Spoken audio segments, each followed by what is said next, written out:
So we left off the previous shiur talking about the nature of Olam Haba. The Rambam quoting the Gemara that Olam Haba is not a physical existence but a spiritual one, and one in which the great people who work in Olam Haba, are sitting around Hashem with crowns on their heads. And he talks about how this is such a great pleasure that we can't even describe it or imagine it. We can provide Misalim parables to imply great pleasure, but it's a form of pleasure that we can't even understand. Just like perhaps it says a blind man the pleasure of a beautiful picture, or a deaf man the pleasure of a beautiful piece of music. All we can get in terms of explaining the pleasure of Olam Haba is some kind of metaphor, some kind of mashal, but it's never going to actually be able to describe it. And just as a word of introduction, before we say the greatest pleasure, the greatest reward is Olam Haba. If you go on to say the greatest punishment a person can get is spiritual excision, being cut off from Hashem. So just to give a basic introduction, explanation of how the Rambam understands Olam Haba and the connection to Hashem in this world, it's all one and the same. When a person gets a broadly correct understanding of what Hashem is, there's a one God, an infinite creator who created the universe, created all of us. Once you have that broadly correct idea, then the more time you spend thinking about, praying to, learning Torah, fulfilling the mitzvahs of Hashem, you are creating at that point a channel it's a two-way channel, the channel which goes up and then comes back down again. You create that channel by performing Torah mitzvahs, and through that very same channel, at that point, there's some sort of form of shefa, some sort of flow, which comes back down to us. On a very basic level, we experience this as some form of hashgacha pratit, of providence. And according to the level of our Torah mitzvot and tefillah, according to how often and how well and how much we invest in this relationship, so too is the level of hashgacha pratit that we are worthy to. So, everyone who has a share, or everyone who has some kind of idea of Hashem has some kind of connection, some kind of level of hashgacha, and it increases and becomes more and more intense. You get levels of eventually ruach hakodesh, nevuah, until he gets to the stage where he talks about people like the Avot, Moshe, whose whole lives were so individually tailored to an absolute hashgacha pratit. Every single little thing in their life was completely tailored for their purpose.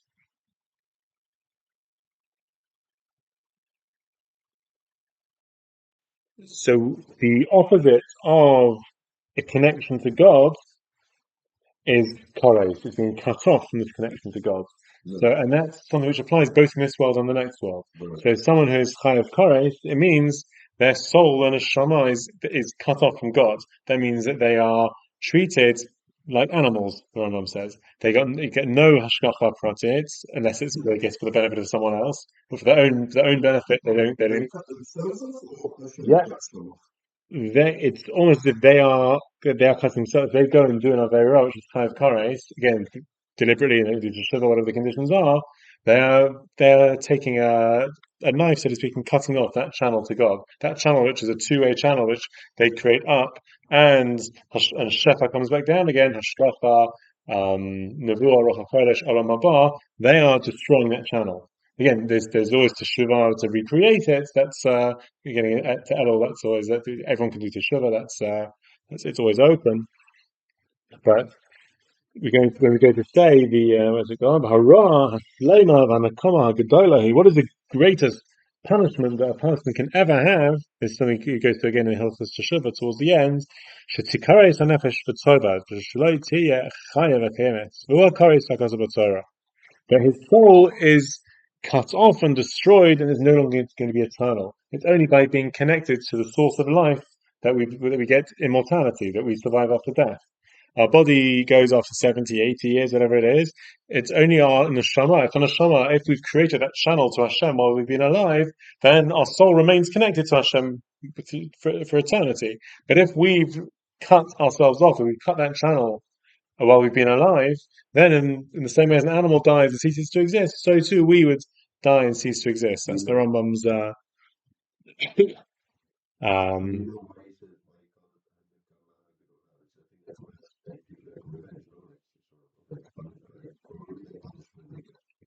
right. So I think it's obviously saying the biggest punishment is the punishment he's giving himself. Like he is creating his own. He's creating his own punishment. Right. He's almost afraid he's digging his own grave. He's the one that's punishing himself, so to speak.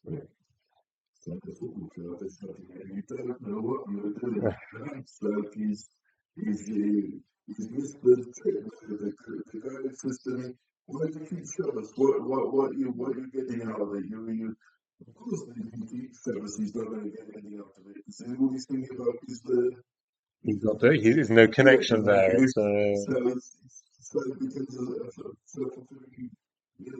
Yeah. It's all about it's actually a very simple formula. The whole of Rambam's Judaism is about that channel connected to Hashem and back. All the mitzvot, all tefillah, everything is how can I strengthen and make more permanent and improve that connection I have. It comes back down again. There's a chapter towards the end of Moreh Nevuchim where he goes into a lot of detail. That's really the Rambam's entire Judaism. It's that, it's he puts it in terms of intellectual work and a lot that it's that connection my mind has up to God, and that shepherd that comes back down again. That is, in one sentence, the Rambam's Judaism. I remember the Chazal say hikares. So there's this pasuk hikares tikares nefesh. I think it's the chorus here referring to someone who blasphemes, someone who and it says his soul will be cut off. Hikares says down from ba'olam hazeh, tikares ba'olam haba. So Chazal are Doresh the double lashon. And it refers both to this world, olam hazeh, and tikares ba'olam haba, the next world, meaning he's cut off from that channel, that source of life in this world, from the hashgacha, and that he remains cut off in the world to come. As opposed to B'ne'emar, nefesh adonit tzror b'tzorah chayim. Someone who doesn't have kares, this is, I think, Abigail says to David HaMelech as a blessing, that his soul should be bound up in the bundle of life, so to speak. It's meaning it's for someone like David HaMelech whose soul is connected up to God. That means that even when his body gives way, his soul is permanently part of the Tzorah Chaim. It's permanently connected to the source of life.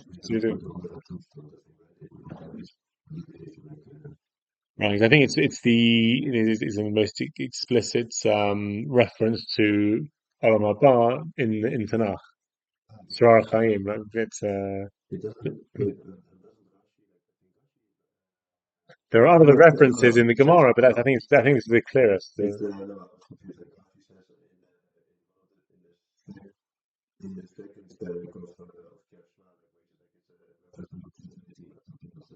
Right, there are other allusions that Chazal find, but I think this Tzorah Chaim is the clearest. I mean, what else is it talking about? It's hard to. Hine kol misha bachar v'hirgil b'tanugei haguf v'moas b'emes av hashreker nichras me'os ma'ala. Anyone who chooses and accustoms himself to concentrating his life on tanugei haguf, pleasures of the body, and moas he despises and he pushes away truth and instead loves falsehood. Nichras me'os ma'ala. He is cut off from this level. Which is interesting because the way we normally think about it, and I think even from Hilchos Teshuvah, someone who does an Aveira, which is Chayav Kares, doesn't do Teshuvah, he has Kares. Here, the way the Rambam presents it is someone who accustoms it almost like it's a lifestyle. If you choose in your life to concentrate your life on physical pleasures instead of spiritual things, you are cut off.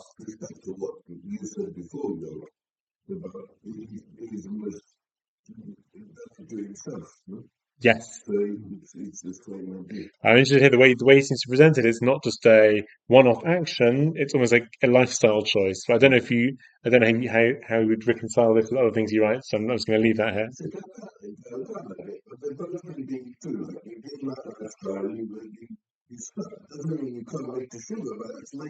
Right, that's a very important point. Someone who's in that lifestyle isn't going to even do teshuvah because he doesn't regret it. If someone is a tzaddik and his tava overcomes him and he doesn't have era, straight away he'll have regret and he'll be doing some form of teshuvah. It's only someone who's chosen as a lifestyle choice to devote himself to physical pleasures and rather than spiritual ones.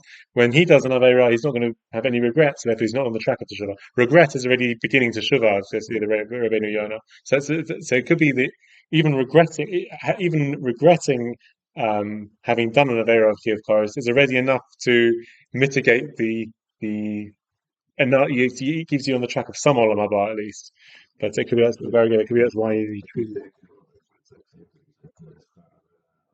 Oh, he's bringing that up very soon. Yeah, it's in the next paragraph. Very good. You're ahead of the game here. And once he's done his avera Chiyuv Koros, he'll remain when he dies just cut off a physical body and nothing left. Summarizing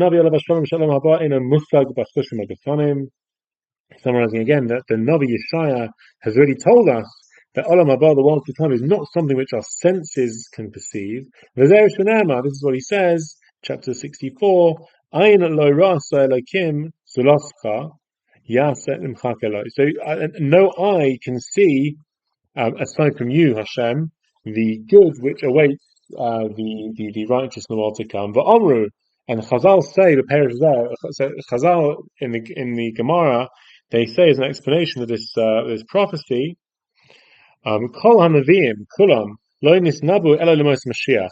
The most that Nevi'im could get an insight, because remember the Nevi'im are in this world also, even though they're getting a Nevuah, they could understand some ideas of what's going to happen in this world, in the Yom Mashiach. But Olam Haba, the world to come, the Rambam understands being the world of the souls, Ayin Lo Ras Elokim Zedascha. That's something which is beyond even a Novi from being able to understand. We know there are some things which Nevi'im can't understand. Even Moshe Rabbeinu Lo Yorani Adam V'chai. There are some spiritual ideas which are beyond even a Novi's understanding. So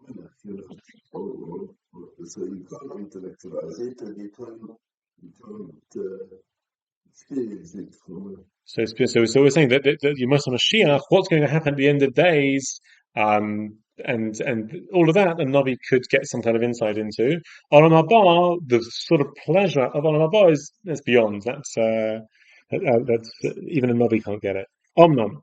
So now we're going to talk about the things which we do find, because the Rambam is saying the ultimate. If we go back to the beginning of this whole introduction, what is the nature of true reward and punishment? So the Rambam is now saying true reward is Olam Haba, Zivah Shechina, again something we can't really appreciate, but we know it exists. True punishment is being cut off from that. So now, what about everything else we find discussed of reward and punishment in the Torah and in the Gemara? So now we're going to go through them. Amnam, Hayudim, all of the promises, Hayudim Hataves, when it comes to Torah, what are all of the brachot and klalot we find in the Torah? That's not talking about Olam Haba. Sorry, it's not talking about Olam Haba and Kores. So in Yavam, who Masha Saperecha. So I'm going to tell you what this is about. But who's that? Amalach, Imtas Mitzvah Se'ela. If you, the question is talking about you as an individual or you as a community, you as a Jewish people, that can be discussed. If you perform these mitzvot, Asayeh Lacha, Asiyason Mashlemus Behem, V'asir Me'alecha Me'ikim V'monim Kulam.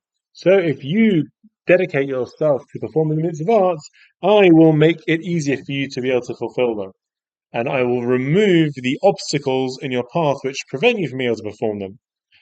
Lefisha Adam, EF Shalala says a mitzvah. A person isn't able to do all the mitzvot, like Chalev arrived, not when he's ill and starving, like Sameh, thirsty, when there's a war and a siege.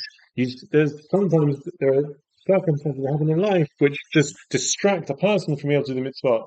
You can't focus on Torah mitzvot when there's a war and a siege and a pandemic, whatever it is. These things distract you. Lachain, yeah, so there's some sort of a promise. Shiasuru kol eila anyonim t'sheyu b'riyim shkeitim ad shetishlam. So one of the promises we have, again, we go to the brachos and tzalos in the Torah, these always do very well. If you listen in Tishma'u, if you'll follow the mitzvot, then I will create the optimum circumstances for you in Olam Hazeh to be able to strengthen this channel of Shefa back up to Hashem and back and earn your Olam Haba. As we're going to see, it could be that's the role for the Rambam of Yemais Mashiach. Yemais Mashiach, in the Mishnah Torah also, is very much in the world to come. Sorry, in the times of Mashiach. Also, there'll be time with Tekes HaMeisim, people who are worthy for it. It'll be really the most optimum form of society for people to be able to perfect themselves, even achieve Nevuah and achieve the Olam Haba. I've got in the Judaism Reclaimed, I've got 2 or 3 chapters dedicated just to this, going through all the sources to explain how the Rambam puts all these things together.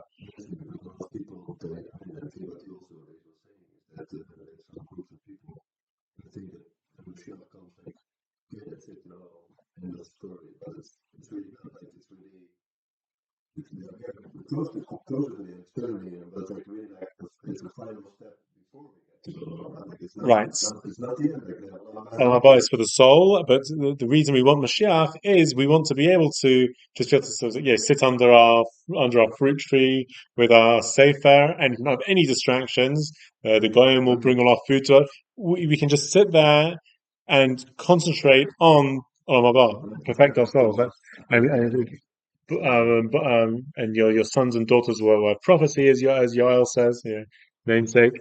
The famous prophecy, everyone will be on a level where they can achieve Nevuah because there'll be no distractions. The main reason we don't have Nevuah for the Rambam is we are too distracted from spirituality to be able to really focus and purify our soul and get the correct knowledge and midat and everything. When at the time of Mashiach, the reason that everyone will have prophecy is all these distractions will be taken away. So that's the ultimate reward in this world. And he says that obviously it's not going to be, we're not, as we mean through the whole idea of Lishma, not Lishma, it's not going to be the tachlis, the purpose of us doing the mitzvot and the Torah isn't going to be that we have a lot of material wealth. We have a lot of crops in our field, health, and lots of crops in our field. That's not going to be, it doesn't make any sense really. That is the reward the Torah gives us. That's a physical reward. It's all they're saying. This psukim in the Torah is, I will facilitate you being able to strengthen and make that channel to Hashem more intense. But overall of Torah, and parallel to that, if we don't if we don't listen to it, all of the punishment be. All of these circumstances, these evil circumstances will befall us, which take us away and distract us and remove our ability from being able to perfect ourselves. Until you're not going to be able to do the mitzvah. In the Torah, next week's parasha,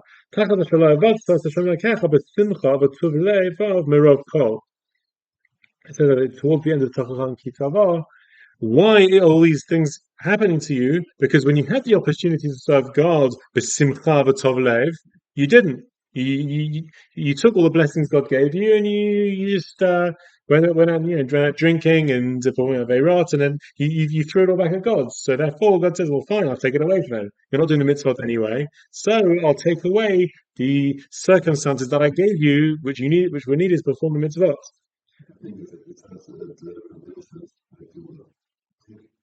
It also has a say that a person tries to purify himself from below and from Shemale, he'll get help. It seems here that all the physical, let's say, things that we receive are really like ways to help us actually purify or connecting ourselves to Hashem. Yeah, 100%. It's more materialistic. Maybe give you a 10% to seductor or whatever. Hashem should give you the other 90%. You know, in order to be able to give that. But the real thing that you want is not another 90%. You want the ability to be able to dedicate yourself to spiritual. That's the lishma. That's the lishma. He's driving to want that 10% or whatever it is. It's back to also what you said some weeks ago. On one level, we want different things as we mature. Mm-hmm. So as the relationship strengthens, one Hashem can get to a stage where you say, this is really not about the 90%, it's not about the nice thing. All of that is all things I can do because of that allows me to.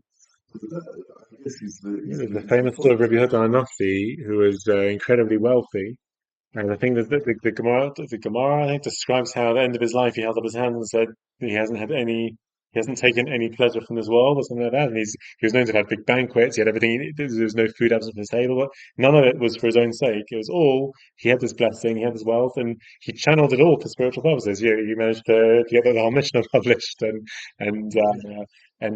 he handled it all. He needed to have that sort of authority to be able to deal with the Romans. So he had to have that sort of position. But nothing was done for his pleasures in this world. It was all done in order to achieve spiritual goals, and we see where he's we still learn his Torah today.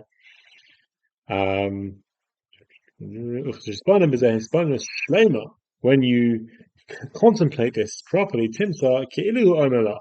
It's as if Hashem has said to you, Masisa Kitsat Mitzvot Me'ava V'Shtadlos.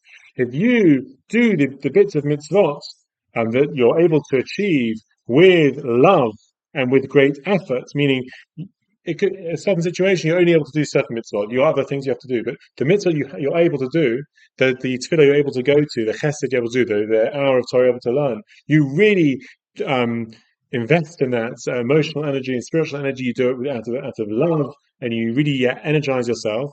Then, as Kulan, I will see your attitude and how you're trying to take the circumstances you have and use it to channel that connection to God. I will help you to achieve more the other hours of your day. And I'll remove the obstacles in your path. But if that 1 hour a day that you have in your life that you're able to learn Torah, you turn up and you're falling asleep and you don't really want it. It's a bizarre and you treat it as it's something you don't really want to do. Then I will bring about circumstances which stop you even being able to connect to God for that 1 hour. Okay, let's finish the paragraph and then we'll actually so you won't have any ability to perfect yourself. Once you're not able to connect to him at all, there'll be more and more obstacles. You won't even have any ability to connect him to Olam Haba. Inyan Amram, as Yal said a second ago, this is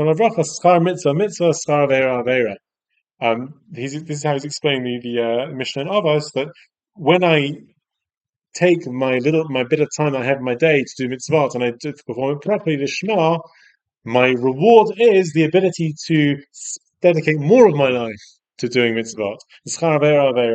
When I take the little bit of connection to God I have and I treat it with bizayon and I ask them I have to do, I don't really want to do that.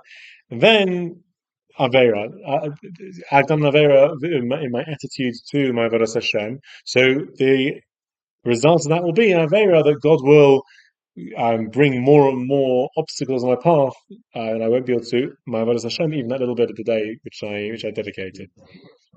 Yeah, upward spirals, downward spirals. Right?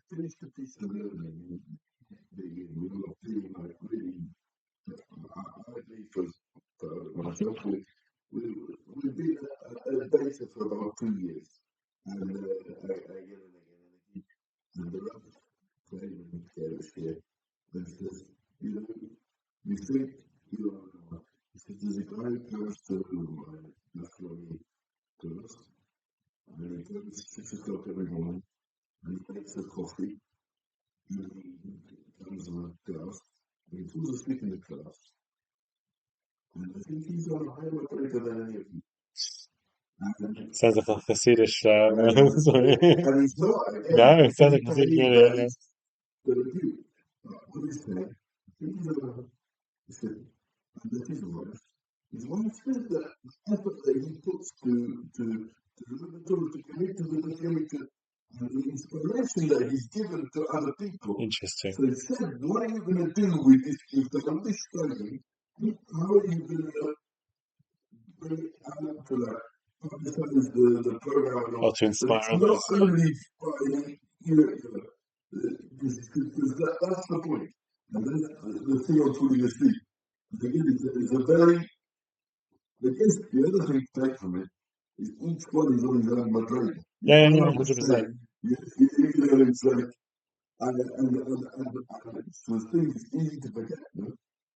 It's more the attitude. If you do the bit that you can, make ahava and ishtadlus, then God will bring that I more. guess that was the point. It's derech ahava or derech bizayon. That's really what he's saying. Was the question was. If you're taking the little bit that you can do and you're forging a relationship with Hashem with that little bit you can do, it expands your ability to. If you take the little bit you have and you're mavazah, treat it derech bizayon, whatever that's going to be. Use a sleeping example. Then Hashem will remove or minimize, to diminish your opportunities to connect Him. He didn't put it quite like that, but it felt like that. He put it more beautifully. But it's an interesting point. So that's the reward and punishment. He's going through all the different things that people think of as the ultimate reward and punishment, and the different terms that are used. Because again, he's set out that Olam Haba is the ultimate reward and Kares is the ultimate punishment. So now we discuss the rewards and punishment in the Torah, which seems to be physical. Yeah. You put the mitzvah in my way, but do you really mean it when you say? So now we're going to move on to the next thing, which is that we could talk about Gan Eden.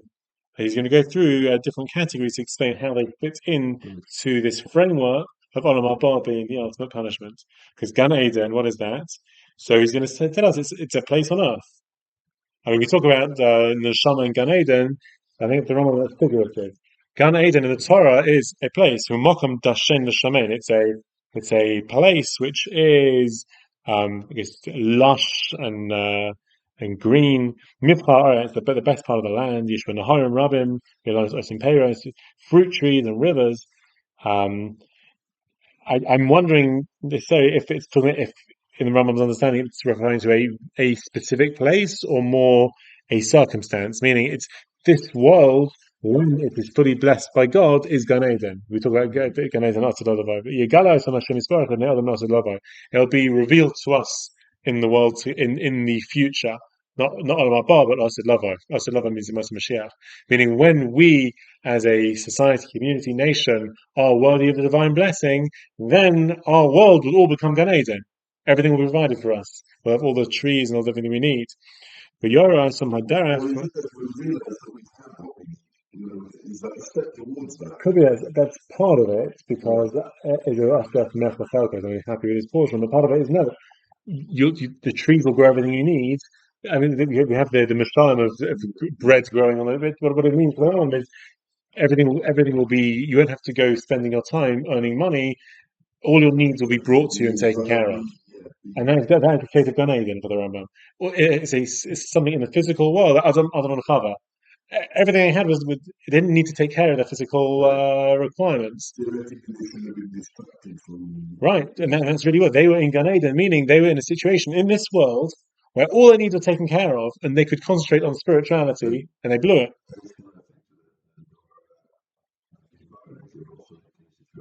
Yeah, they're also right. Everything is a form of Gan Eden, really.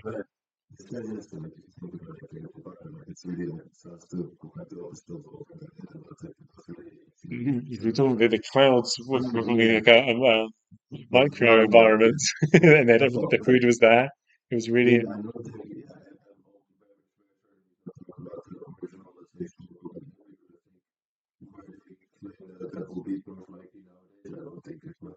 So I'm doubtful if it's a actual specific place. I think to me, because we said that Hashem will reveal it to us as lover. I think, and we'll be in Eretz Yisrael then as a lover. So it's. I think it means that our physical world will provide for us in the same way as the physical world provided for Adam and Chava in Gan Eden. The extra shim about smachim aflana, but he did that. There'd be great wondrous plants and everything. He's sort of paraphrasing the various midrashim about it. Moelim Chelek Gedolos. So I think it's referring to a lot of illnesses. If we had the correct plants, if we had enough knowledge of the world, we'd be able to cure them. So there'd be lots of plants there that could heal us and do great things for us. Milvad on top of the ones which we're already aware of. So again, the physical world will provide everything we need. It will cure us. It will sustain us. We will just be able to sit there and connect. And that is Gan Eden. None of this is physically impossible. I mean, none of this goes against the rules of nature. Meaning, when the Gemara talks about bread growing on trees, he's saying that's not a literal description. It just means that all our sustenance will be right there and on hand. So nothing. The Rambam follows the teaching of Shmuel in the Gemara that none of the rules of nature will change. Just there'll be the shefa. The influence will be that rules of nature will provide everything we need. And we'll be aware of everything. Right. I think Shmuel's the one that says that it won't change, and other Amoraim that say it will. Yeah. So maybe you can see it like in the Poland, and you go around with it, and then you stop and think, well, there's the cure for cancer that they didn't find. Right, so we'll have that hashkafa to make us aware of all the cures. We'll have everything we need. Heaven will be a place on earth, and so on. That's really it. The Gan Eden is heaven on earth. It's everything we need. Just we'll be aware of it. We'll be able to see and aware of all the. Let's just finish off the sentence. We'll do Gehenna next week. Right. So it's not rocha. It's not distance. It could be right there. We just have to be aware of it. Meaning, Gan Eden is around us the whole time. Once we have the correct hashkacha, once we are worthy of it, the path is back to Gan Eden. The angels are there blocking it, so to speak, with the swords. But that's because we're not worthy of it. Once we're worthy of it, our Gan Eden situation will be back again. And nowadays, if Gan Eden came back, people would just use it for their own reasons. They would do instead of if sadly, if most of our nation didn't have to work anymore and everything provided, it would just be some sort of a life of not a life of spirituality. Yeah. Okay, so we'll go to Gehenna next week. We'll leave this here for now.